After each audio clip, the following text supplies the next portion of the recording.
Tonight, we're not talking about cowboy gunslingers from movies. Instead, let's take a slow walk through a real-life version of the American West, where every morning is a small battle for survival. Don't worry, you don't need a saddle or a pistol to listen to this story, just a soft pillow, a warm blanket, and maybe some powdered water nearby. If you find these stories interesting, or at least boring enough, a like or subscribe will help me continue telling more interesting stories. Ethan Dusty McGraw woke to the sound of flies buzzing in his ear and the sting of straw scratching against his cheek.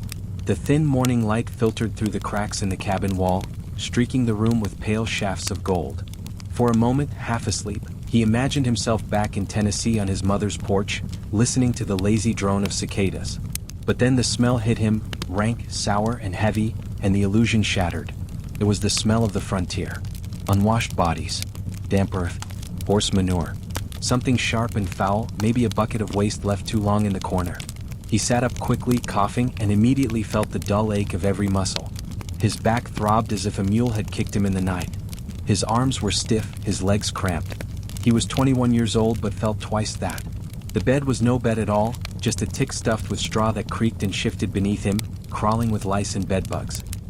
He scratched absent-mindedly at his forearm, watching a small red welt rise on his skin. This was no place for comfort. Out here in the West, survival didn't come with pillows or linen, it came with grit. Ethan reached for his boots, cracked leather worn thin at the toes. He paused, remembering what an older cowboy had told him the night before. Always shake your boots, boy. Unless you want a scorpion chewing on your ankle before breakfast. He flipped one upside down and thumped it against the floor. A pebble rattled out. From the second, a fat black spider dropped and skittered across the dirt floor. Ethan swore softly, pulled the boots on anyway and stood. The cold bit at him instantly. If it was summer, he would already be sweating. Today, the air inside the cabin was sharp enough to frost his breath. He crossed to the hearth where the fire had burned to ash hours ago. No coal left. No wood. Just the chill of a morning that would not wait for him to be ready. In Tennessee, there had been central fires, a whole family to gather warmth. Here, there was only the wind seeping through broken seams and the knowledge that he had to work or freeze. He dressed quickly, canvas trousers, a shirt that rubbed raw against his shoulders, and a jacket stiff with old sweat. He owned 2 outfits, both in the same state of ruin. Laundry was a rare luxury, soap rarer still. In town, he had seen women in dresses layered like armor, dragging in the dirt, petticoats stiff with dust. Men in patched denim, their hats stained with sweat rings so deep they looked permanent. Nobody out here dressed to impress. They dressed to endure. His stomach growled. He rummaged through a sack on the table. Inside, a chunk of hardtack nearly cracked his teeth when he bit it. Beans, already boiled the day before, sat congealed in a pot. Coffee, if that's what you could call it, waited in a tin kettle. He poured some into a chipped mug. It was black, bitter, and burnt beyond recognition. Someone had tossed eggshells into the pot to cut the taste, but it didn't help much. He swallowed anyway, grimacing. The caffeine was worth the punishment. Outside, a coyote yipped. Then came the distant sound of a hammer striking metal. Someone at the blacksmith's. Ethan stepped out of the cabin into the blinding brightness of the prairie. The sun had just cleared the horizon, but the sky was already stretching endlessly, a canvas of pale blue with a few wisps of cloud. It was beautiful, yes, but a beauty that threatened more than it comforted. The same sky that promised light also promised storms, sudden and merciless. The town stretched before him, if you could call it a town. More like a scatter of buildings, each thrown up where convenience dictated. The street was dust, churned by hooves and wagon wheels. After a rain, it would become a sucking mire of mud. Now it was a powdery surface coated with manure. Flies swarmed in the heat already rising from piles of waste. He pulled a rag up to cover his mouth, gagging as he walked. To his left stood the saloon, its door half hanging, the sign above weathered beyond reading. A man staggered out, drunk though it was barely morning, and collapsed against a post. On the other side of the street, a woman scrubbed at a washtub, her face drawn with exhaustion, her hands raw and red. Children played in the dust, barefoot, their laughter brittle, cut short by coughs that sounded far too deep for such small chests. Disease was everywhere here, invisible and patient. Ethan moved slowly, eyes scanning the street. Men carried pistols at their belts, knives in their boots. But he had already learned that guns were tools, not symbols. Most violence wasn't the heroic standoff he'd seen in dime novels. It was sudden, stupid. A fight over a card game or a spilled drink, ending in blood before anyone realized what had happened. At the end of the street, the doctor's office leaned crookedly. Jedediah Harper, Doc as the town called him, was rumored to perform surgery with a bottle of whiskey and a rusty saw. Ethan hoped he'd never have to find out. Just last week, a ranch hand had lost his leg after a horse crushed it. Infection set in fast. They said the smell could be picked up half a block away. Ethan turned away, walking toward the livery. The day would be long, hauling water, chopping wood, maybe driving cattle if luck had him hired. His back ached at the thought. Yet beneath the weight of it all, he felt a flicker of determination. He hadn't come west for comfort. He'd come because Tennessee offered him nothing but debts and fading soil. Out here at least the horizon was wide. Dangerous, yes, but wide. He spat into the dust, squared his shoulders, and kept walking. Behind him the town stirred, a cough, a laugh, the crash of glass from the saloon. Before him stretched the endless unknown of the frontier. Ethan Dusty McGraw took a breath of the foul, heavy air and let it fill his chest. One day survived. That was already a victory. The sun had barely climbed a hand's width above the horizon when Ethan Dusty McGraw felt hunger clawing at his belly again. The beans from last night had sat heavy, barely warm, scraped from the bottom of a soot-black pot. This morning there was no feast waiting, only the monotony of survival food. He shuffled back inside the cabin and tore off a piece of hard biscuit. His teeth ached from gnawing against it. He poured a second cup of yesterday's coffee, thick, bitter sludge that left a film on his tongue. It was hot though, and that was enough. Out here, enough was a blessing. Ethan sat on the step outside, cup in hand, staring at the land stretching endlessly before him. It looked calm in the morning light, fields of pale grass rippling like water. But he was beginning to learn what the locals already knew. Beauty was a trick. This land could turn cruel in a heartbeat. A storm could tear through and rip roofs from cabins, lightning could spark a prairie fire, drought could turn everything to dust. You couldn't trust the quiet.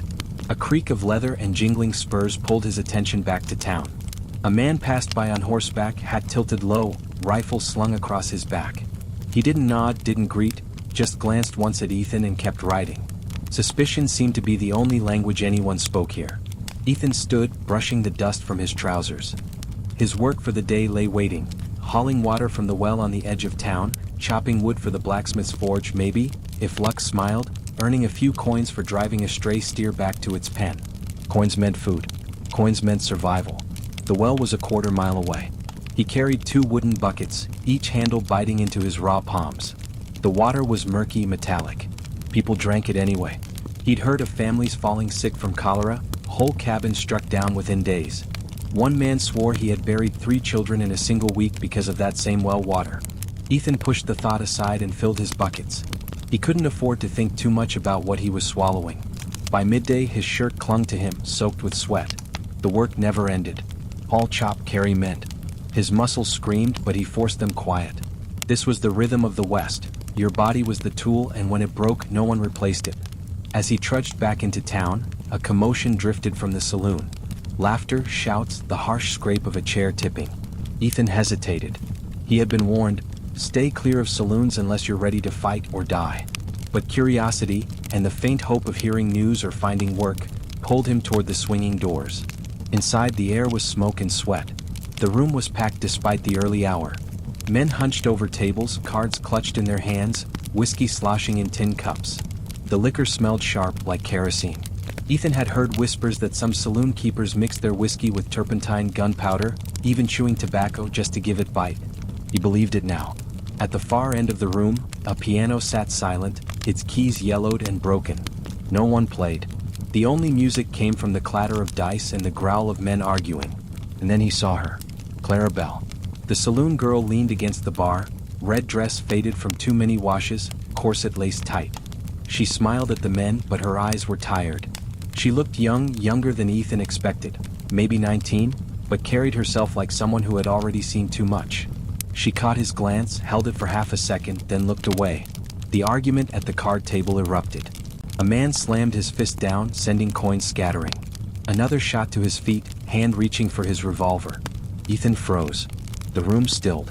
For a heartbeat, the only sound was the groan of floorboards. "Don't," someone muttered. Too late. The pistol came free, clumsy but deadly. A second later, a deafening crack split the room. Smoke curled toward the ceiling. The man who had been shouting crumpled, blood spilling across the cards. Chaos erupted. Chairs overturned, men shouted, someone scrambled for the door. Ethan's heart hammered in his chest. He had read stories back east of noble duels, gunslingers facing each other at high noon. This wasn't that. This was ugly, fast, and pointless. A drunken game, a temper lost, a life ended. The sheriff wasn't coming. Not today. Not for this. The barkeep dragged the body toward the back like it was nothing more than trash. Someone else scooped the coins into his hat. The game would start again soon, as if nothing had happened. Clara Bell glanced once more at Ethan, her expression unreadable. He turned away quickly, shoving his way out into the blinding daylight. Back on the street, Ethan felt his hands trembling. He sucked in a breath of hot, manure-laced air and tried to steady himself. This was the truth of the West. Messy, brutal, indifferent. He had chosen to come here, chasing the promise of freedom and land. But freedom here looked a lot like survival by inches. As the sun began its slow descent, Ethan headed back toward his cabin. He would eat beans again tonight, maybe a stale biscuit, maybe nothing if he couldn't scrounge more work. His body ached, his spirit frayed, but he had survived another day. And in the Wild West, that was all anyone could really claim. Ethan Dusty McGraw woke stiff again, his body a map of aches from the previous day's labor. The morning air hung heavy with dust, sunlight spilling through the gaps in the cabin wall. His mouth was dry, his head throbbing from a night of restless sleep. But the West didn't pause for anyone. Work called, and if he didn't answer, hunger would. By now, Ethan knew the rhythm. Fill the buckets at the well, haul wood, take whatever odd jobs town offered. But today, old man Briggs, the rancher who owned more cattle than anyone within 50 miles, had stopped him outside the blacksmith's. Briggs needed extra hands for a drive. A small herd moved from one pasture to another. It wasn't the great cattle drives of Texas fame, but it was work, and work meant pay.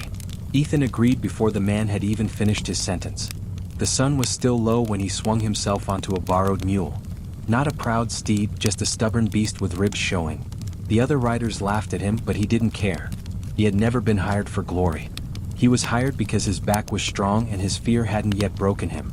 The cattle were restless, snorting clouds of steam in the morning air. Dust rose in thick curtains as they were prodded forward. Ethan found himself at the flank, eyes darting between the herd and the horizon. His stomach knotted with a fear he tried to hide. He had heard stories, stampedes sparked by nothing more than a clap of thunder or the snap of a twig. Once 1,000 pounds of beef started running, nothing in this world could stop it. Hours dragged like years. The sun climbed higher, turning the prairie into a shimmering sea of heat. Sweat soaked his shirt, stinging his eyes. His legs went numb in the saddle. The mule balked and tugged at the reins, more stubborn with every mile. Ethan gritted his teeth. He had thought farming back east was hard, but this was torment. Endless, grinding, dangerous.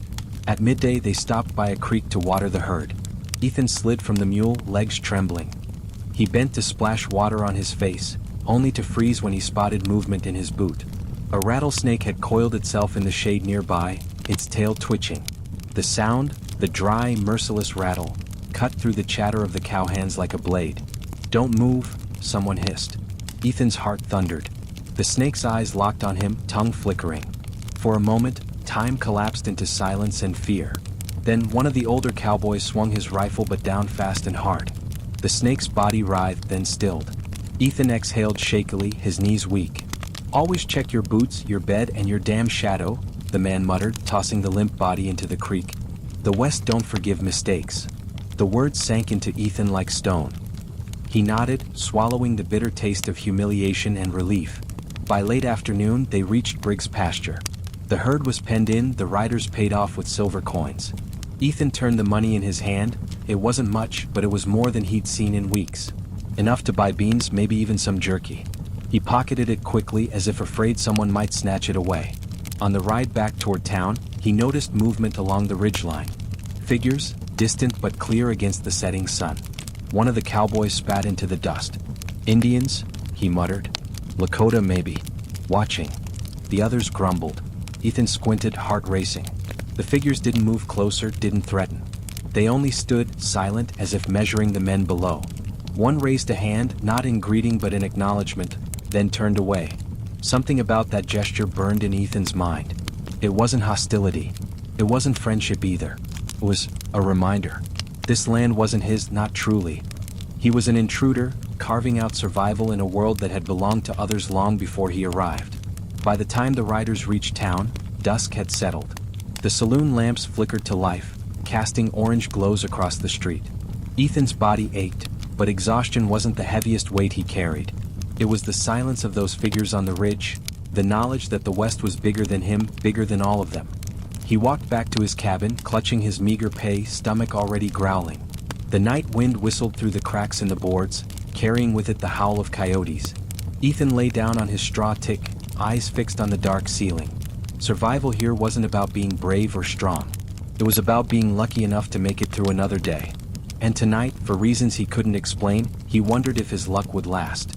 Clara Belle dabbed powder across her cheeks, though she knew it made little difference. The mirror was cracked, its surface clouded with age and smoke.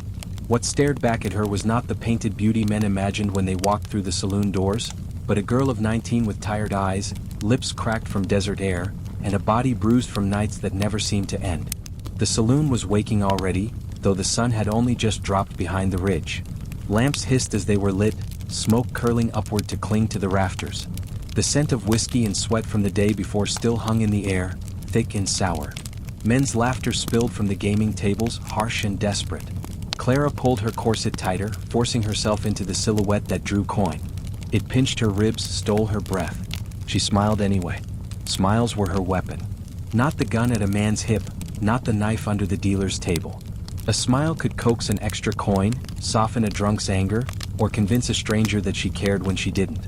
The trick was never letting the mask slip, even when the mask became heavier than the corset itself. "Belle?" called a voice from the bar. Hank, the barkeep, a bear of a man with grease-stained apron and eyes that missed nothing.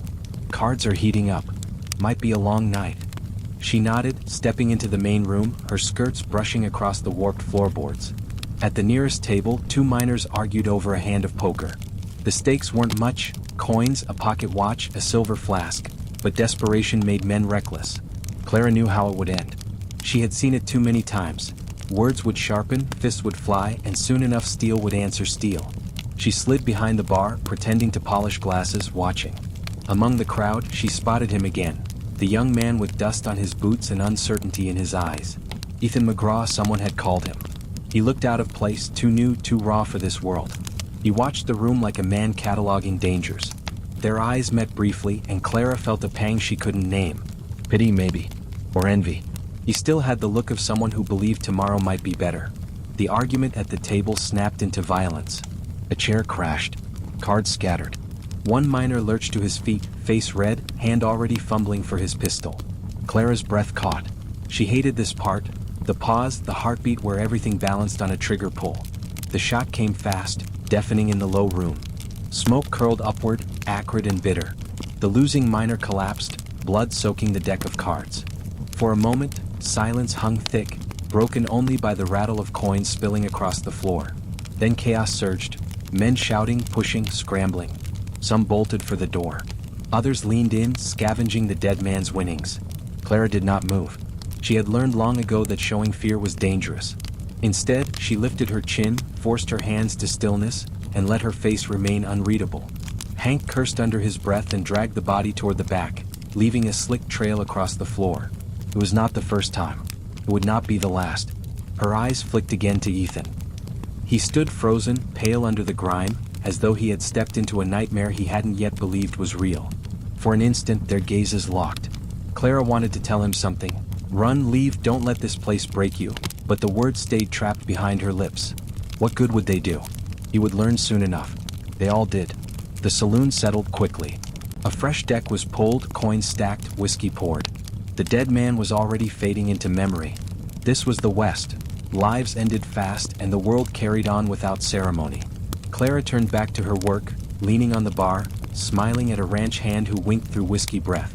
Her chest ached where the corset bit, but she didn't loosen it. A loosened corset meant weakness, and weakness was an invitation. She poured drinks, laughed at jokes, listened to secrets she didn't want. A hand brushed her arm too long, fingers lingering. She didn't flinch. Flinching made men cruel. By midnight, her cheeks burned from smiling, her throat raw from smoke and laughter she didn't feel. In her pocket, a handful of coins clinked softly. Enough to buy bread, maybe a ribbon if she was foolish. But coins didn't last. Tomorrow she would lace the corset again, paint another smile, and watch more men bleed for less than nothing. When the lamps were snuffed and the saloon emptied, Clara slipped back to her tiny room above the bar. She closed the door, leaned against it, and let the mask fall. Her reflection in the cracked mirror waited for her, hollow-eyed and silent. She thought of Ethan again, of the way he had looked at the dead man on the floor as though seeing the truth for the first time. She envied his shock. It meant he wasn't yet numb. She lay down on her narrow bed, staring at the ceiling. Outside, coyotes howled at the rising moon. Inside, her heart beat steady, stubborn. Tomorrow would come and she would play her part again. But for now, in the darkness, Clara Belle let herself feel the weight of a life she had never chosen, in a land that swallowed the weak whole. Ethan McGraw had barely slept. The echoes of last night's gunshots still rattled in his skull, replaying with cruel precision. The flash, the crack, the man's body collapsing onto the cards, the blood spreading like spilled ink across the floorboards. He had grown up on dime novels back east, filled with heroic sheriffs and brave settlers. But now the smell of blood and smoke clung to him, refusing to fade, and he understood why men here rarely looked one another in the eye. The morning sun found him outside the saloon, boots planted in dust that felt older than time. He wanted to leave, every instinct screamed to pack his things and find the first wagon east, but something heavier kept him rooted. Pride maybe, or shame. Running would mean admitting that he wasn't built for this world, that the frontier had already beaten him before he had even started. McGraw, a gruff voice barked. Ethan turned to see Sheriff Cole Dempsey approaching, a figure as solid as the desert mesas behind him. Dempsey was broad-shouldered, with a sun-scorched face carved into permanent lines of suspicion. His badge caught the morning light, but the six-shooter on his hip gleamed brighter. "You were in the saloon last night?" the sheriff said. It wasn't a question. Ethan nodded, throat dry. "Then you know what happened. Miner by the name of Briggs caught a bullet. Problem is, folks are saying the shooter was within his rights. Claim Briggs was reaching first." Dempsey's eyes narrowed. "But Briggs had kin. Kin who want blood. My job's to keep this town from tearing itself apart, and I need witnesses." Ethan swallowed. He had seen the whole thing, seen the rage, the pistol half drawn, the bullet tearing Briggs down. But what could he really say? That the shooter was faster? That everyone else dove for cover while Ethan froze like a greenhorn? I'm not sure what I saw," Ethan stammered. Dempsey's lips pressed thin. "Sun out here not sure gets more men killed. Law's a thin thread, and if it snaps, this whole place burns. You want to make a life here? Then you'd better learn that keeping quiet is the same as taking sides." Ethan felt the weight of the sheriff's words settle over him like a noose. The law wasn't about truth, it was about balance, about preventing one feud from sparking a dozen more. And now he was caught in the middle. Later that day, Ethan wandered to the edge of town, where Clara Belle stood outside the saloon, her painted face stripped of its evening mask. She smoked a thin roll of tobacco, watching him with eyes that saw too much. "You look like you've seen a ghost," she said. "Maybe I have," Ethan replied. "The sheriff wants me to testify." Clara snorted softly. "Don't. Unless you want both sides gunning for you. Out here, justice isn't what you think it is. It's survival. People remember who speaks and who stays silent. And the ones who speak don't always live long enough to see if it mattered." Her words chilled him more than the desert night ever could. Was this what the frontier demanded? Silence when his conscience screamed for truth? Compromise when his gut begged for honor? He had always imagined the West as a place to prove himself. But now it felt more like a trap, forcing choices with no clean answer. That evening, Ethan walked past the gallows standing stark against the sky. It hadn't been used in weeks, but the ropes swayed slightly in the wind as though waiting. He wondered how many men had stood there, wondering if a single wrong word, one careless testimony, had sealed their fate. When darkness fell, Ethan found himself staring at the stars from his narrow bedroll. Back east, the stars had been faint pinpricks above smoke and gaslight. Here they burned with brutal clarity, a reminder of just how small he was. He thought of Sheriff Dempsey's stern face, of Clara's weary warning, of the dead miner sprawled across the cards. The frontier wasn't a place for heroes. It was a place that demanded bargains. Truth for silence, pride for survival, humanity for the chance to live another day. Ethan McGraw wasn't sure yet what kind of man he would become. But he knew one thing: tomorrow would ask him to choose again. And in the Wild West, choices always came with blood. Morning light slanted through the warped shutters of Ethan McGraw's rented room, painting stripes across the dusty floorboards. He had hardly slept. His dreams were tangled with the sound of gunfire, Clara Belle's warning, and Sheriff Dempsey's hard eyes. Out here, silence wasn't safety. Silence was guilt. By the time he stepped into the street, the town was already awake, simmering with unease. Women hurried past with baskets. Miners loitered outside the general store, muttering. Even the air felt charged like the seconds before a storm. Near the gallows, a group of men clustered around a wagon, their voices low but urgent. Ethan caught snatches. Briggs was kin. Can't let the shooter walk. Blood for blood. Ethan's stomach twisted. The dead miner's family was stirring trouble. If the sheriff didn't act fast, the town would tear itself apart. Sheriff Dempsey appeared as if summoned by tension itself, his boots heavy against the planks of the boardwalk. "McGraw," he called, voice sharp. "You and me, let's walk." Ethan followed reluctantly, trying to ignore the stares. The sheriff's office was bare and functional. A desk scarred by knife cuts, a rack of rifles against the wall, and 2 narrow cells that smelled of iron and old sweat. Dempsey poured himself coffee so black it looked like tar, then gestured for Ethan to sit. "Son, I won't mince words. Briggs's brothers are calling for a hanging. They want justice, frontier style." Dempsey's jaw tightened. "If I don't get ahead of this, they'll form a mob before sundown." "And you want me to testify?" Ethan asked quietly. "I need someone who saw it clear. But don't fool yourself. Whatever you say, you'll make enemies. You say the shooter drew first, Briggs's kin will come after him. You say Briggs drew first, the shooter's friends will paint you a liar. Either way, someone will want you in the ground." Ethan's hands clenched on his knees. Back east, justice had seemed so simple. Courts, laws, verdicts. Here, truth was a weapon, one that cut both ways. The office door creaked open and Clara Bell slipped inside, her shawl wrapped tightly around her shoulders. She looked out of place among the iron and gunmetal, but her eyes carried the same weary wisdom as the sheriff's. "Leave the boy be, Dempsey," she said softly.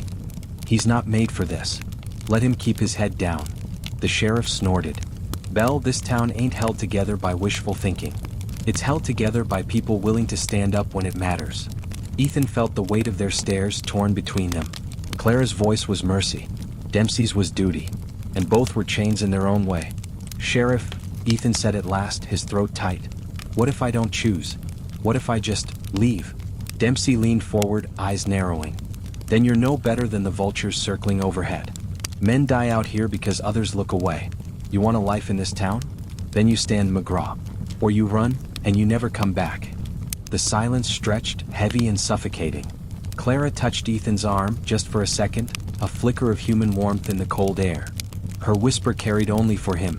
"Choose carefully. This land remembers every choice." That night, as lanterns flickered and the saloon filled with noise again, Ethan stood at the edge of the crowd. The shooter, Tom Rourke, a ranch hand with quick hands and quicker temper, sat at a poker table, laughing as though Briggs's death had been nothing but a card trick. Across the room, Briggs's brothers glared, hands never far from their belts. Ethan knew tomorrow would bring the trial, if it could be called that.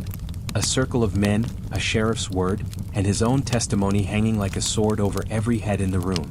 For the first time since he had arrived, Ethan truly understood what the frontier demanded.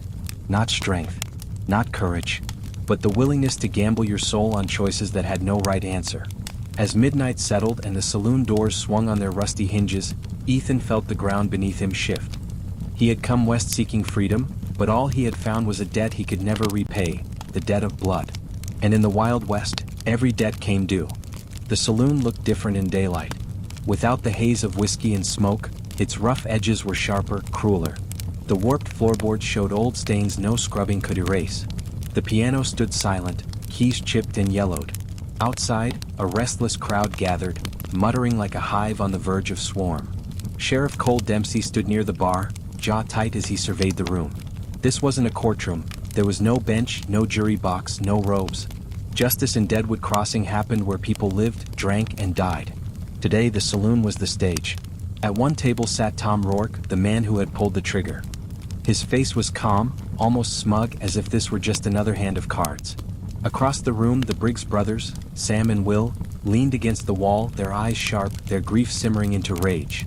Ethan McGraw stood in the middle, sweat prickling his neck. Sheriff Dempsey's words echoed in his mind, "Out here not sure, gets men killed." The sheriff raised his voice. "Folks, we're here because a man's dead. I aim to keep the peace, not let this turn into a blood feud. We'll hear testimony then decide." Speak your truth and we'll let the law settle it. A murmur ran through the crowd, skeptical but watchful. Sam Briggs stepped forward first. My brother didn't deserve the dirt he's lying in. Tom Rourke's a drunk and a cheat and he shot Briggs cold. His hand hovered near his belt. If the law won't see it, blood will. Sheriff Dempsey's gaze flicked to Ethan. McGraw, you saw it. Tell us plain. The room turned as one, every eye pinning him in place. Ethan's throat went dry. He remembered Clara's warning, out here justice isn't what you think it is. It's survival. But silence now would mark him a coward and maybe worse. He forced himself to speak. Briggs stood up first. He had his pistol half out. But Rourke. Ethan's voice faltered as Rourke's smirk widened. Rourke fired first. Faster. Briggs never had the chance. The saloon erupted with shouts. Some jeered, others nodded grimly. The Briggs brothers cursed, fists pounding the wall. Rourke leaned back in his chair, spreading his hands like a man vindicated. Sheriff Dempsey slammed his fist on the bar. Quiet. The boy's spoken. Briggs reached first, Rourke shot first. That's how it went. His voice hardened. By frontier law, a man has the right to defend himself. Well, Briggs snarled, his hand finally going for his revolver. In a heartbeat, steel flashed, but Dempsey's gun was faster. The sheriff fired into the ceiling, the blast deafening, raining splinters. No more blood in my town, Dempsey barked. Your brother's dead, Will, and you'll join him if you can't swallow it. Justice is settled here and now. The room froze. Smoke curled lazily toward the rafters, and Ethan realized he was shaking. Not from the gunshot overhead, but from the weight of every gaze now burning into him. Some looked with respect, others with hatred. Either way, he had marked himself. The Briggs brothers spat on the floor, their grief hardening into a promise. This ain't over, Sam muttered. Law or no law. They stormed out, the crowd parting in silence. The tension eased only slightly, like a taut rope loosened but not cut. Sheriff Dempsey holstered his gun, his eyes meeting Ethan's. You did what needed doing. Don't matter who likes it. Ethan staggered outside, lungs aching as though he'd run miles. The crowd dispersed slowly, leaving whispers behind. Clara Bell found him leaning against a hitching post, his face pale. You've tied yourself to this town now, she said softly. The Briggs boys won't forget. Neither will Rourke. Every choice out here leaves a scar. Ethan looked down at his hands. They trembled still, though he had never drawn a weapon. He had thought truth would bring clarity, maybe peace. Instead, it had only sown more shadows. As the afternoon sun baked the street, he understood the sheriff's bargain in full. In the Wild West, truth didn't set men free. It chained them to consequences that lingered long after the echoes of gunfire faded. And Ethan McGraw had just taken his first step into that relentless cycle. The town felt different after the trial. The same dusty streets stretched between the same leaning buildings, the same horses tied to posts with twitching ears and stamping hooves.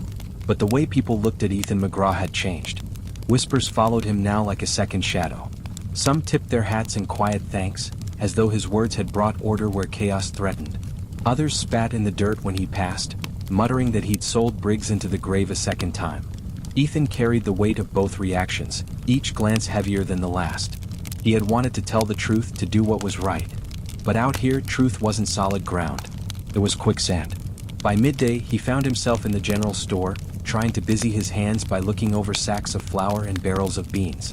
The shopkeeper, an older German named Schultz, studied him with a guarded expression. Hard thing you did, Schultz said finally, voice low. Telling it plain. Lost in here. Men forget that without it, we are animals. Before Ethan could reply, the door banged open. Sam Briggs stormed in, face red, eyes bloodshot. His hand hovered near his belt, but he didn't draw. Not yet. You got my brother killed twice, Sam spat. Once by Rourke's bullet and again by your tongue. Hope you sleep sound, McGraw, 'cause I'll see you under dirt before long. The room froze. Ethan's pulse hammered so loud he thought everyone must hear it. But Sam only shoved past, grabbing tobacco from the counter before slamming the door behind him. Schultz sighed heavily. You're marked now, boy. You keep your eyes open. That evening, Clara Bell found Ethan near the edge of town, where the prairie stretched endless and silent. She carried no paint on her face now, just a shawl wrapped tight against the rising wind. They'll come for you, she said simply. Ethan swallowed. Because I spoke the truth? Because you picked a side, Clara corrected. Doesn't matter if you meant to. Out here, every word ties you to someone's rope. He wanted to argue, to say that justice had to mean something, but the words tasted hollow even before they left his lips. He had seen the look in Sam Briggs's eyes. Justice wasn't the end of it, it was only the start. Night fell heavy and moonless. Ethan returned to his room above the livery, but sleep stayed far from him. Each creak of the floorboards below made him tense. Each gust of wind rattling the shutters felt like footsteps outside his door. He thought of the Briggs brothers, nursing their rage with whiskey, whispering about ropes and knives. A sudden knock shattered the silence. His hand flew to the pistol he'd bought only days before, still clumsy in his grip. "It's Dempsey," came the sheriff's voice. "Open up." Relief flooded him, though it was tempered by dread. He unlatched the door. The sheriff stepped inside, lantern in hand. His weathered face looked even harsher in the flickering light. "Heard Briggs and his boys are talking mob tonight. You need to keep close." "I didn't ask for this," Ethan whispered. Dempsey's eyes hardened. "Nobody asks. You chose to speak, and now the land's listening. You think the frontier forgets? It doesn't." Every act, every word, etched into the dust. Ethan sank onto the bed, head in his hands. The sheriff's words were true. He was no longer the wide-eyed newcomer who had stepped off the stagecoach weeks ago. He was part of the ledger now, his name written in blood and memory. When Dempsey left, Ethan sat staring at the pistol on the table. He hated the weight of it, the way it seemed to demand use. Back east, a gun had been a storybook prop, something carried by heroes and villains. Here it was survival. Outside, coyotes cried under the black sky. Ethan listened, realizing with a cold shiver that their song wasn't so different from the voices he'd heard in the saloon. Wild, desperate, hungry. He lay down without undressing, hand resting near the pistol, eyes fixed on the ceiling. Tomorrow the sun would rise again on Deadwood Crossing. And with it, the Briggs brothers' fury. In the Wild West, survival wasn't about living quietly.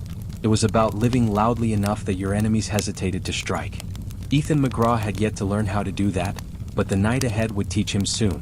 The wind carried grit through Deadwood Crossing that night, rattling shutters and whispering down the narrow alleys like voices from the grave.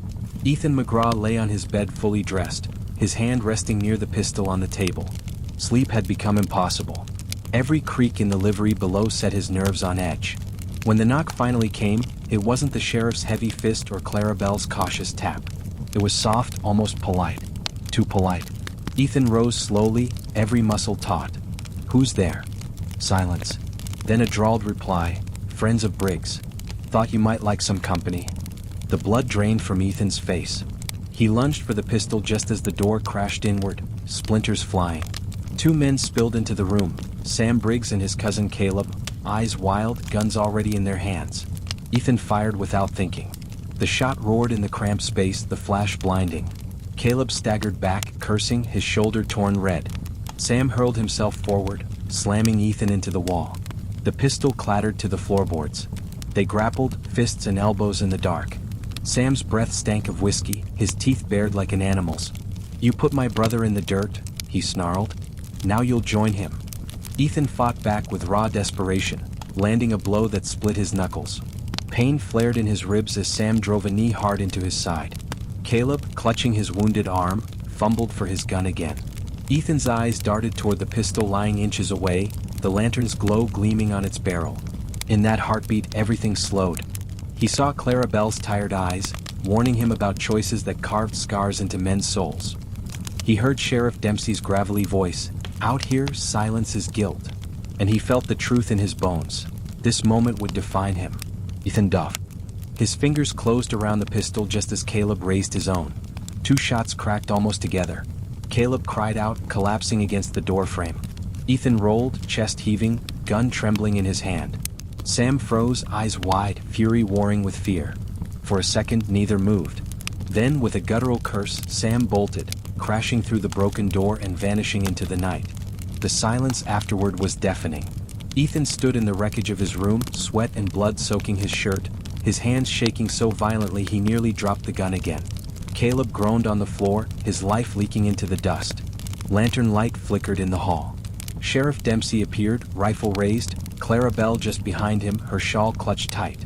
Their eyes swept the scene, taking in the blood, the broken door, the pistol smoking in Ethan's hand. "You did what you had to," Dempsey said, voice steady. But Ethan saw the weight in his eyes, an unspoken truth. Violence out here didn't end things. It only planted seeds for the next fight. Clara stepped into the room, gaze lingering on Ethan's trembling hands. She didn't speak comfort, didn't offer false hope. She simply touched his arm, grounding him for a moment in silence. Outside, the coyotes howled again, their cries sharp against the vast, empty night. Ethan realized he had crossed a line. He was no longer the wide-eyed newcomer frozen in the saloon. He had spilled blood now, and the West had marked him for it. When dawn came, the town would see him differently. Some would call him survivor. Others would call him killer. But all would know his name. And in the Wild West, a name carried both protection and peril. Dawn crept over Deadwood Crossing like a tired hand brushing dust from the sky. The sun painted the rooftops in red-gold light, but the streets below were heavy with shadows of the night before. Word of the midnight ambush had already spread, carried on whispers sharper than any blade. Ethan McGraw stepped out of the livery, stiff from bruises, his shirt still bearing stains he hadn't managed to wash out. Faces turned toward him. Some wide-eyed, some narrow with suspicion. Children peeked from doorways, tugged back by cautious mothers. A pair of miners paused mid-conversation, one nodding as though in approval, the other spitting into the dirt. For the first time since arriving, Ethan felt the weight of reputation settle across his shoulders. He had defended himself, yes, but the town didn't care about the details. What they saw was a man who had stood against the Briggs clan and lived. In the frontier ledger, that counted for more than innocence. Sheriff Dempsey met him on the boardwalk, a grim figure with his hat low against the morning glare. "McGraw," he said, voice even. "You're breathing and they ain't. That's all most folks will remember." "I didn't ask for this," Ethan muttered. "Nobody asks," Dempsey replied. "But now your name means something. People will think twice before crossing you. Trouble is, others will come looking to test it." Before Ethan could answer, Clara Bell approached from the saloon, her shawl wrapped tight against the morning chill. She looked him over, eyes sharp, and gave the faintest shake of her head. "You've got blood on you," she said softly. "Not just on your shirt." The sheriff's office door creaked open, and Sam Briggs emerged from the crowd. His cousin lay buried already, the hastily dug grave still fresh outside town. Sam's face was haggard, but his eyes burned like coals that refused to die. "You got lucky, McGraw," he hissed across the street. "But luck runs out. Briggs' blood don't forgive. Not ever." The sheriff shifted his hand toward his revolver, but Ethan lifted his own hand slightly, stopping him. He forced himself to meet Sam's glare. His stomach twisted with fear, but he kept his voice steady. "You came for me in the night. I defended myself. That's the truth of it." Sam spat into the dirt. "Truth don't matter. Only blood." Then he turned and stalked away, the crowd parting in silence. The rest of the day unfolded like a fever dream. Everywhere Ethan went, eyes followed. At the blacksmith's forge, men lowered their voices when he passed. At the general store, Schultz handed him supplies with a new kind of respect, though the old man's gaze held a warning too. Even the children who once giggled at the newcomer now stared at him with a mix of awe and fear. By evening, the saloon was thick with talk. Ethan slipped inside, the room falling momentarily quiet before the piano stumbled back to life. Rourke, the ranch hand whose quarrel had started everything, raised his glass toward him. "McGraw," he called with a grin. "Didn't figure you for a killer. Welcome to the club." The words landed like stones in Ethan's chest. He didn't answer. He only moved to the bar, ordered coffee instead of whiskey, and ignored the stares. Clara slid beside him, voice low. "This town is shaping you whether you like it or not. They'll call you a gunman now. Some will fear you. Some will want you. Some will want to kill you. Best decide which of those you can live with." Ethan stared into the dark liquid in his cup. He thought of the man he had shot, of the way Caleb Briggs's body had crumpled in the doorway, the life draining out of him as easily as spilled whiskey. He thought of Sam's promise. He thought of the stars last night, brilliant and uncaring. When he finally spoke, his voice was quieter than the saloon's piano, but heavier than any bullet. "I didn't come here to be a killer." Clara's lips curved in something that was neither smile nor frown. "No one does. But out here, the West doesn't care what you came for. Only what you become." As the night deepened and the crowd swelled, Ethan felt his name ripple through the room, spoken in whispers, echoed in laughter, sharpened in threats. McGraw. A name that now carried weight. And in the Wild West, weight was as dangerous as any weapon. The town of Deadwood Crossing was never quiet, but on this morning the silence was sharp, like glass waiting to shatter. Ethan McGraw felt it as soon as he stepped out of the boarding house. The air carried whispers. Doors opened just a crack, then shut quickly. Men on porches lowered their voices when he passed.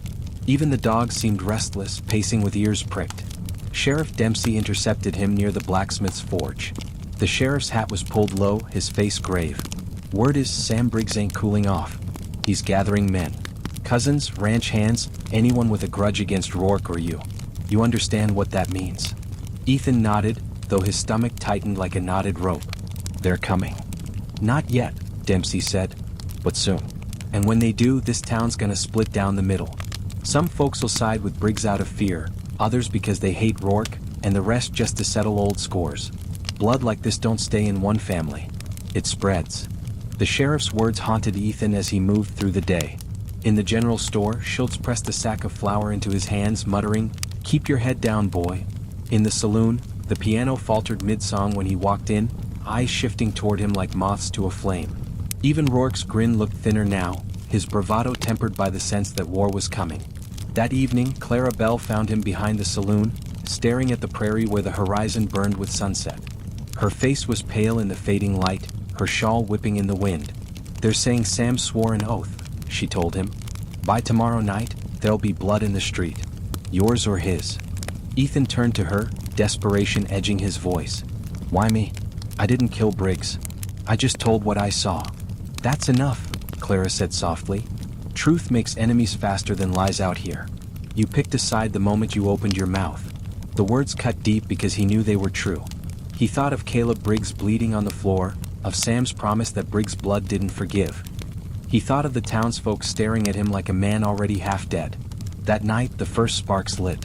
A gunshot cracked outside the livery, echoing through the narrow streets. Ethan rushed out with his pistol, heart pounding, to find one of Rourke's ranch hands bleeding in the dirt, clutching a wound in his thigh. "Briggs' men," the ranch hand gasped. "They're hunting." Chaos followed. Men shouted in the streets, rifles flashing in windows. The saloon emptied in seconds, the crowd splitting into frightened whispers. Sheriff Dempsey stormed out of his office, booming commands that barely held back the tide. "Get inside, McGraw," the sheriff barked. "They'll come for you first." But Ethan didn't move. Something inside him snapped, the same raw edge that had driven him to fight in his room when the Briggs cousins burst through the door. Running had done nothing but tighten the noose. Hiding would only make him prey. The street flickered with lantern light as figures emerged from the shadows. Sam Briggs among them, his revolver gleaming. His voice rang out over the restless crowd. "Ethan McGraw," he shouted. "You brought death to my family. Now I'll bring it to you. Face me like a man, or we'll burn this town to the ground." Every window in Deadwood Crossing seemed to hold its breath. The sheriff's hand twitched near his gun, but he knew as well as Ethan did, this was bigger than one man now. It was about pride, about survival, about whose name the town would remember. Ethan's pulse thundered in his ears. He felt Clara's gaze from somewhere behind him, steady and unyielding. He heard Dempsey mutter, "Don't do it, son." But Ethan stepped forward into the street. His voice cracked, but it carried, "You want me, Sam? Then come. But leave the town out of it." The crowd gasped, the silence before a storm. Sam grinned, wolfish and hungry, lifting his revolver. And with that, the fuse was lit. The night pressed heavy over Deadwood Crossing, lanterns throwing jittering shadows across the dirt street. Every door was shut, every window cracked open just enough for a pair of eyes. The town was holding its breath. Ethan McGraw stood in the dust, his pistol loose but ready at his side. He could feel the tremor in his hand, but he didn't fight it. Fear was part of the truth.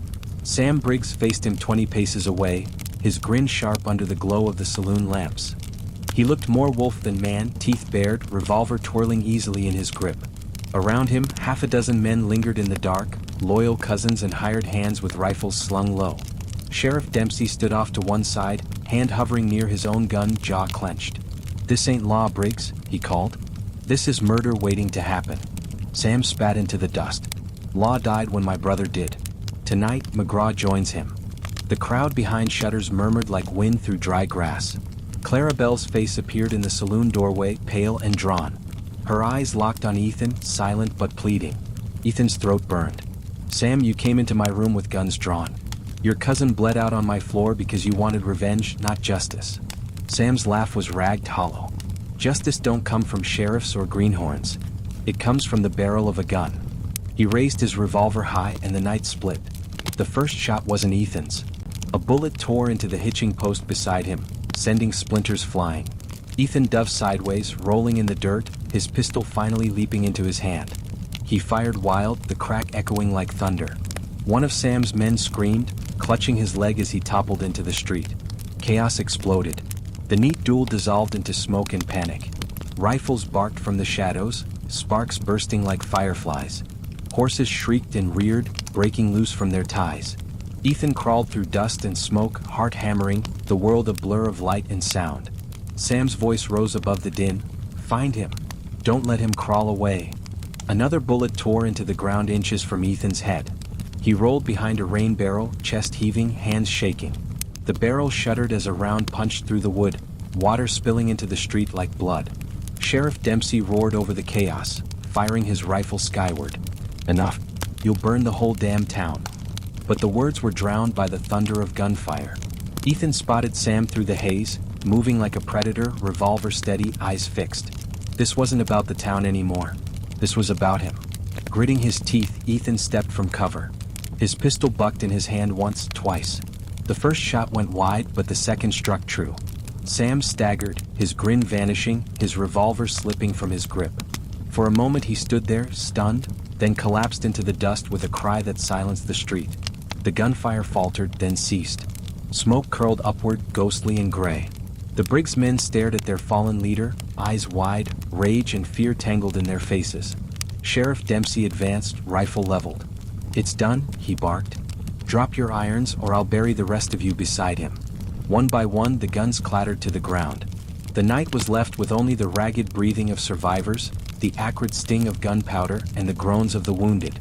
Ethan lowered his pistol, his arm trembling so hard he almost dropped it. The street spun around him, lights and shadows blurring. He had fired in fear and desperation, but the result was the same. Sam Briggs lay still in the dust, his blood soaking into the thirsty earth.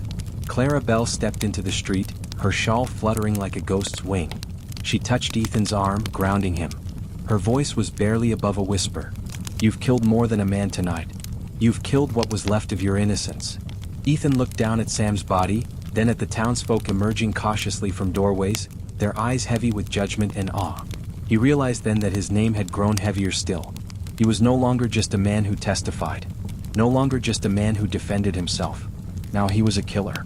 And the West would never let him forget it. Dawn crept over Deadwood Crossing with a pale, unforgiving light. The street where blood had soaked into the dust now looked deceptively calm. Just hoofprints, splintered wood, and a few dark stains that refused to fade. But the silence was heavier than any gunfire. Ethan McGraw sat on the steps of the boarding house, hat in his hands, watching townsfolk sweep broken glass from windows. No one met his gaze for long. Some nodded stiffly, others turned away altogether. His name was on their tongues, whispered with awe and unease. Sheriff Dempsey approached, his boots crunching softly in the dirt. His rifle hung at his side, but his face was hard. "Sam Briggs is dead, McGraw. That should have ended it. But killing a man like that, it never ends clean. His kin will come, and when they do, it won't be with 6 men in the dark. It'll be with 20, maybe 30. Ethan swallowed the lump in his throat. His voice was rough from smoke and shouting. "I didn't choose this fight, Sheriff. Doesn't matter. You're in it now," Dempsey said, squatting so they were eye level. "You've stepped into a current that'll drag you whether you like it or not. Folks here will see you as either their protector or the man who brought hell down on them. Both are heavy burdens." Before Ethan could answer, Clara Bell appeared, carrying a basin of water for the wounded being tended inside the saloon. Her shawl was gone, her sleeves rolled up, streaks of blood smudging her dress. She glanced at Ethan, her eyes unreadable. "You think you're free now?" she asked, voice sharp as a blade. "Sam's body isn't even cold. There'll be another Briggs or some other man with a grudge ready to fill his boots. Out here, vengeance doesn't end. It multiplies." Her words cut deeper than she knew. Ethan had slept barely an hour, his dreams filled with gunfire and Sam's twisted grin. He tried to wash the blood from his hands at dawn, but no amount of scrubbing made them feel clean. By midday, Deadwood Crossing buzzed with uneasy energy. Ranchers rode in to hear the news, gamblers drifted toward the saloon hoping for stories. Some spoke Ethan's name with respect, even admiration. Others muttered that he had brought nothing but death to their town. In the corner of the saloon, Old Man Garvey, the town drunk turned prophet when whiskey loosened his tongue, lifted his glass toward Ethan and croaked, "You'll see, boy. Out here, killing makes a man famous. But fame don't keep you warm at night. Fame gets you hunted." Ethan left before the words could dig deeper. He wandered to the edge of town, where the prairie stretched endless under a searing sun. Out there, the world was vast, indifferent, waiting. He wondered if he could ride out, vanish into it before Briggs' blood poisoned everything. But the west had its own currents.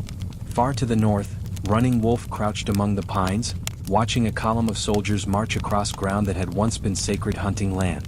His face was streaked with paint, his eyes cold with memory. The buffalo were gone, slaughtered by white hunters. The rivers were fouled by miners. And now, soldiers trampled the soil where his ancestors were buried.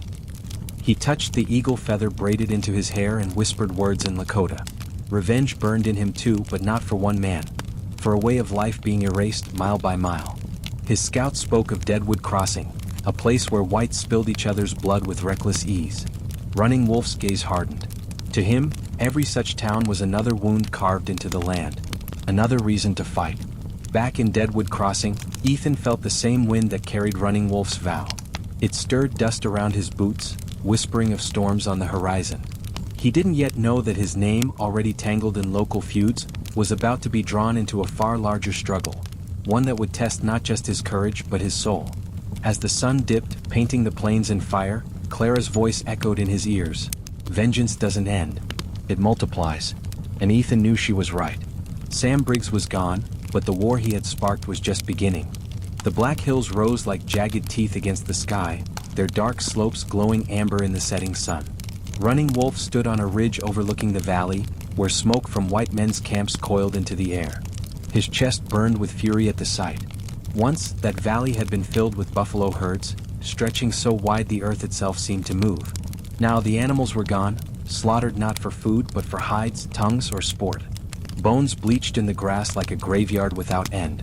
Behind him, a half-dozen warriors waited in silence. They carried bows, rifles taken from fallen soldiers, and the hardened expressions of men who had buried too many kin. Each one had lost something: a brother, a child, a homeland. Running Wolf had lost all three. "This land is not theirs," he said in Lakota, his voice like stone grinding against stone. "They burn our forests, they poison our rivers, they kill our herds, and they call it progress." The warriors murmured in agreement. One spat into the dust, muttering that the soldiers marched not with courage, but with endless supplies carried by iron rails and wagons. Running Wolf's eyes hardened. "They believe we will break, that we will vanish like the buffalo. But we are not beasts to be hunted. We are the heartbeat of this land, and we will fight until the last drumbeat fades." That night they built no fire. Instead, they gathered beneath the stars, the Milky Way stretching overhead like the path of spirits. Running Wolf knelt, pressing his palm to the earth. In the silence, he whispered a prayer to his ancestors. He asked for strength, for guidance, and for vengeance. Memories flooded him. His father teaching him to track deer through snow. His sister singing as she ground corn by the river. His son's laughter, cut short when fever swept through their camp. And then the soldiers, burning lodges, scattering families, driving survivors onto barren land where nothing grew. The grief twisted into iron resolve. Tomorrow he would strike. Not at soldiers, who were many and well-armed, but at the roots of white encroachment, the settlements spreading like weeds across sacred ground. One of his scouts spoke of Deadwood Crossing, a town growing fat on gold and blood. White men there fought each other as often as they fought the Lakota. Running Wolf saw opportunity in that weakness. A divided enemy was easier to break.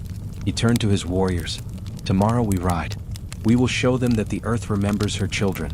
Let the settlers whisper our names in fear." The men nodded, eyes reflecting firelight that wasn't there. Far to the south, in Deadwood Crossing, Ethan McGraw tossed in restless sleep, haunted by dreams of Sam Briggs falling in the dust. He didn't know that another name, Running Wolf, was already being carried on the wind toward him. The stories of men like Ethan and Sam were violent enough, but Running Wolf's war carried the weight of centuries. His was not a feud between families. It was a struggle for survival itself. As dawn touched the horizon, he rose, painted his face with red and black, and lifted his rifle to the sky. His warriors followed suit, a silent army bound by grief and fury. The oath was made: the next sunrise would bring blood. The sun rose blood-red over the prairie, casting long shadows that seemed to stretch like warning fingers. Running Wolf crouched in the tall grass, his warriors flanking him like ghosts. Before them lay a logging camp, newly carved into Lakota hunting ground. White men's axes had stripped the trees, leaving stumps like broken teeth. Piles of cut timber waited to be hauled by wagons, the air thick with sawdust and arrogance. Running Wolf raised his hand. The warriors moved silently, faces painted, rifles steady. When he dropped it, chaos erupted. Arrows arced through the air, striking tents. Rifles cracked from the tree line. Horses screamed and bolted as fire licked across canvas and timber piles. The loggers scrambled, some reaching for pistols, others fleeing blindly. One man ran straight into Running Wolf's path. The warrior's rifle but caught him across the jaw, dropping him where he stood. Another swung an axe, but an arrow pierced his chest before the blade could fall. Within minutes, the camp was ash and ruin. Smoke rose into the sky, a black banner visible for miles. Running Wolf stood in the center, chest heaving, eyes burning. He knew soldiers would come, drawn by the destruction, but he didn't care. The strike was a message. The land still had defenders. That message traveled fast. By evening, the story reached Deadwood Crossing.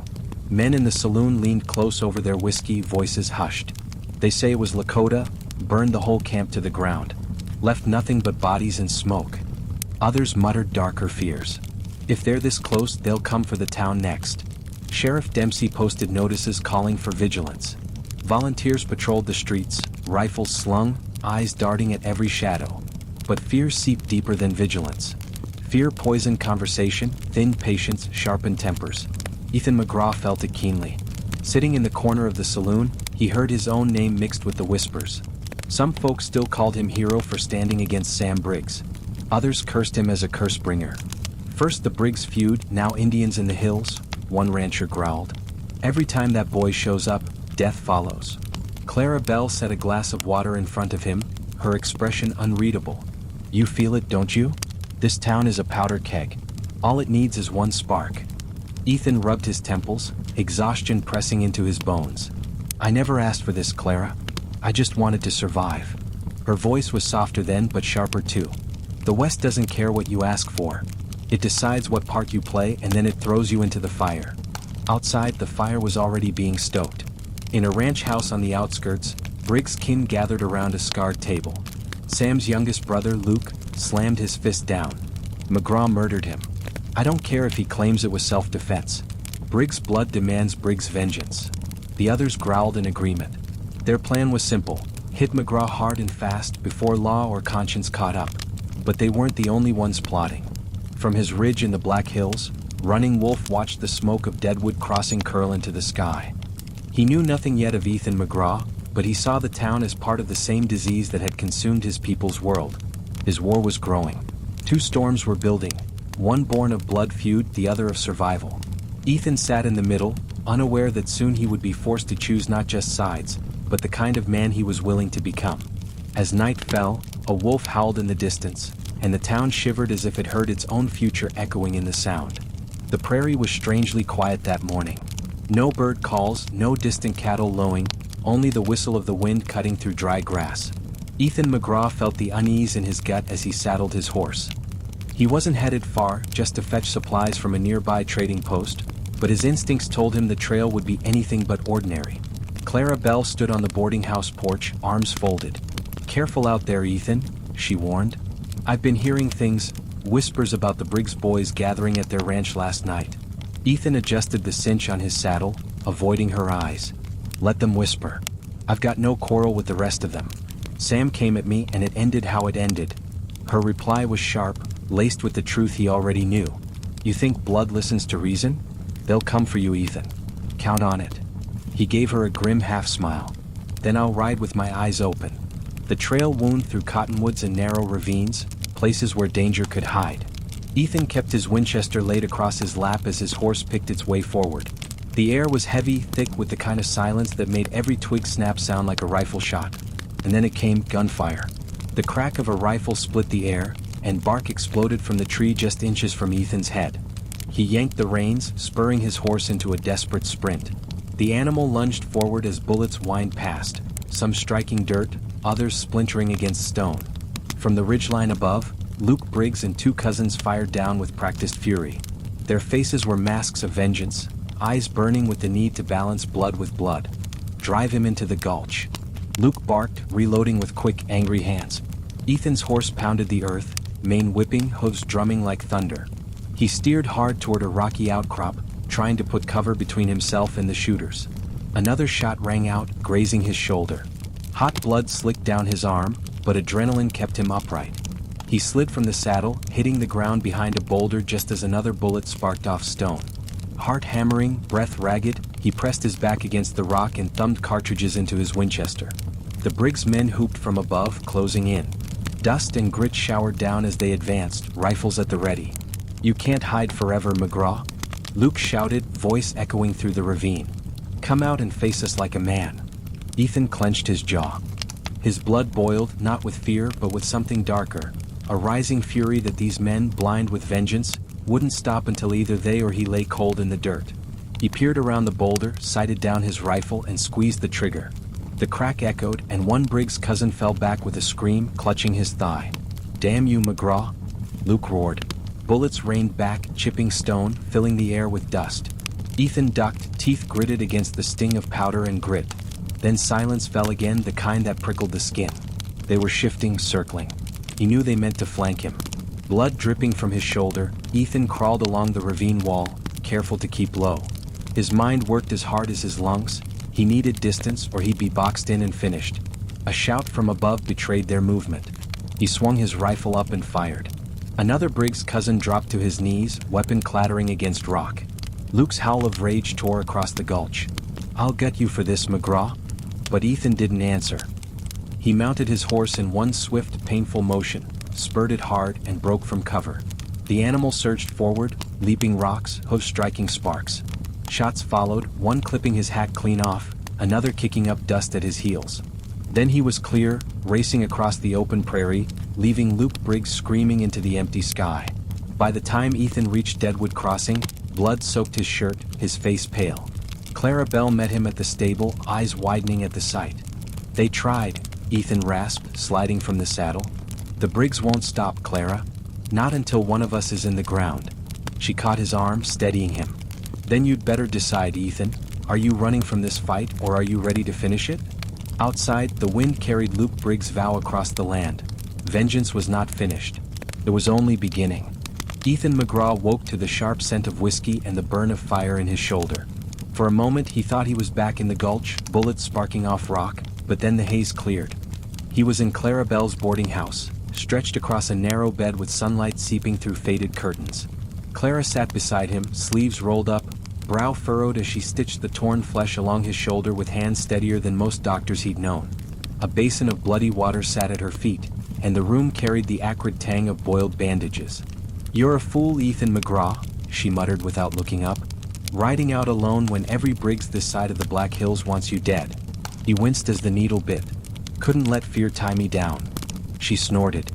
"Fear's the only thing keeping most men alive out here." Her dark eyes flicked to his face, softer now. "But you'd rather bleed out on some dusty trail than admit you can't fight every war alone." Ethan didn't answer. The memory of Luke Briggs' roar still rang in his ears, heavy with the promise of more blood. He clenched his jaw as Clara tied off the last stitch and pressed a clean cloth to the wound. Downstairs, voices rose, men in the saloon arguing, boots stomping across the floorboards. Ethan strained to listen. "They say it was Indians this time," one voice barked.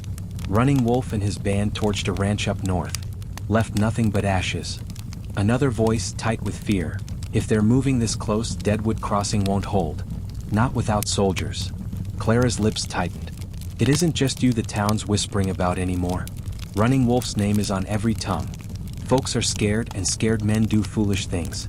Ethan pushed himself upright despite the stab of pain. "And Briggs?" "Rallying." Clara dipped the cloth in the basin and wrung it out. "Luke's been riding from ranch to ranch, gathering support. Says you're a murderer who won't rest till his kin are buried. He'll use the fear of Running Wolf to stoke his own fire. To make the town believe you're just another threat." Ethan's eyes darkened. "He'll twist fear into a weapon." She laid a hand on his arm, firm but gentle. "So will you? Or will you be different, Ethan? Folks here don't need another gun. They need someone who can stand without losing his soul." The weight of her words pressed heavy. He thought of Sam Briggs' body in the dust, of his own finger squeezing the trigger in that fatal instant. He hadn't wanted the killing, but wanting had little to do with survival. Out here, a man didn't always get to choose the shape of his legacy. Footsteps thundered outside the room. The door burst open and Tom, a young ranch hand from the edge of town, stumbled in, eyes wide. "They're saying Running Wolf's headed this way," he gasped. "A wagon train was hit on the northern pass. Survivors say his men are driving cattle into Deadwood's range, like they're daring us to strike back." Clara stiffened. "Go on, Tom." "Luke Briggs is calling for a meeting tonight at the saloon," the boy added, breathless. "He says it's time to raise a posse. To end McGraw and to hunt Running Wolf both." His eyes darted to Ethan, filled with unease. Ethan swung his legs off the bed, ignoring the fire in his shoulder. "Then the storm's coming faster than I thought." Clara caught his arm before he could stand. "You can barely hold a rifle, Ethan. If you walk into that saloon tonight, you'll be playing Luke's game, not your own." Her words cut deep because he knew she was right. Yet doing nothing felt like surrender. He sat back down, staring at the worn floorboards, listening to the muffled roar of voices below. The town was unraveling, caught between his feud with the Briggs clan and Running Wolf's shadow looming over the horizon. Clara touched his face, her voice soft but fierce. "You need to decide, Ethan. Are you going to be the man who drags this town into hell with you, or the one who stands tall enough to keep it from burning?" The question lingered as the day waned. Outside, the sun bled into the horizon, casting the black hills in firelight. And somewhere beyond those ridges, Running Wolf prepared for war. Inside Deadwood Crossing, Luke Briggs sharpened his knives with the same purpose. The town was a powder keg now. All it needed was a spark. The saloon at Deadwood Crossing had never been so full. Men crammed shoulder to shoulder, the air thick with whiskey, sweat, and the sour smell of fear. The piano sat silent, its keys gathering dust, while every eye was fixed on Luke Briggs standing tall near the bar. Luke's face was weathered, his jaw clenched, and his hand rested on the butt of his revolver like it belonged there. Behind him stood two cousins, their presence silent but heavy, one limping from Ethan's bullet. The sight alone reminded everyone why the meeting had been called. Luke's voice cut through the clamor. "You all know why we're here." He pointed toward the north windows, where the faint glow of lanterns from the street bled inside. "Running Wolf is burning his way closer every day. Families slaughtered, ranches torched. And while we sit here, waiting for soldiers who ain't coming, Deadwood Crossing grows weaker." A murmur rippled through the crowd. Men shifted uneasily, some clutching rifles, others staring into their drinks. Luke slammed his fist on the bar, the sound sharp enough to make men flinch. "And while that heathen stalks us, another snake coils right here in our town. Ethan McGraw." The name hung in the air like smoke. "He killed my brother Sam in cold blood," Luke went on, his voice raw with rehearsed grief. "Don't let him fool you with talk of self-defense. Sam maybe had his temper, but he was no murderer. McGraw shot him dead, and since then he's cut down 2 more Briggs men who rode out only to demand justice." From the back, a farmer muttered, "Justice looks a lot like revenge, Luke." Luke's eyes snapped to him, cold as a blade. "Revenge? You think burying kin is revenge? You think watching your family picked off is some game?" He took a step closer, voice low but hard. "McGraw's a curse on this town. He brings blood wherever he walks. First Sam, then my cousins, and mark me, next it'll be your brothers, your sons." A hush settled. Even the skeptics shifted in their boots. Luke's grief was theater, but it was powerful theater. "And here's the truth," Luke pressed on, raising his voice. "Running Wolf sees us divided, weak. He smells it in the air. If we don't put down the threats inside our walls, how can we stand against the wolves circling outside?" A rumble of agreement rolled through the saloon. Men nodded, voices rising in support. The word posse whispered from table to table until it became a chant. "Form the posse," someone shouted. Luke seized the moment. "Tonight we swear it, Deadwood Crossing will not fall. We'll ride at dawn. First we finish McGraw. Then we bring the fight to Running Wolf before he brings it to us." The room erupted in cheers, boots stomping, fists pounding tables. But not every face reflected triumph. A few men glanced at each other uneasily, knowing Luke was steering them toward a war they weren't sure they wanted. From the corner, old Sheriff Tully, thin and gray, rose shakily. "Luke," he rasped, his voice barely carrying, "this ain't lawyer speaking. This is mob rule. McGraw deserves a trial, not a lynching." Luke's smile was tight, wolfish. "And who'll hold that trial, Sheriff?" "You. When the town burns around you. Trials don't stop bullets. Justice does." The crowd cheered again, drowning out the sheriff's protest. Outside the saloon, Clara Bell listened from the shadows, her stomach twisting. She'd seen mobs before, men transformed by fear and liquor into something worse than beasts. She hurried back to the boarding house, her heart racing. Ethan needed to know. Inside the saloon, Luke Briggs raised his glass high. To Deadwood Crossing. To justice. And to the end of Ethan McGraw. The men roared, glasses clashing, whiskey spilling across scarred wood. The meeting was over, but its verdict was clear. By dawn, Deadwood Crossing would march as one. Not against Running Wolf, not yet, but against Ethan McGraw, the man they had been convinced was a greater danger than the storm gathering just beyond the hills. The boarding house was dark when Clara Bell slipped through the door, her skirts brushing the floorboards like whispers. Ethan sat by the window in a wooden chair, his Winchester resting across his lap, eyes fixed on the empty street. His face was pale in the lamplight, shadowed by exhaustion and the weight of unspoken thoughts. She didn't need to speak for him to know. The tension on her face told the story before her lips moved. "They're coming for you," she said softly, closing the door behind her. "Luke Briggs has them all riled up.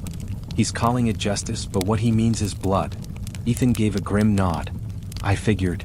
You don't understand, Ethan." She stepped closer, voice sharp with urgency. "It's not just the Briggs clan anymore. Half the town stood up in that saloon and swore to ride against you come sunrise." His jaw tightened. "Fear makes easy followers. Luke knows it." Clara grabbed the rifle from his lap and set it against the wall with a clatter. "So what now? You gonna sit here and let them put a noose around your neck? Or start another bloodbath that proves Luke right?" Ethan stood, swaying slightly from the wound in his shoulder, but his eyes burned with stubborn fire. "I didn't pick this fight. Sam Briggs did. His brothers did. And if Luke won't stop, then I'll put him in the ground same as the others." She shook her head fiercely. "That's exactly what he wants. Every bullet you fire digs the hole deeper. Soon it won't matter if you're right or wrong. To them, you'll just be the outlaw who tore Deadwood Crossing apart." Her words cut deeper than the stitches in his flesh.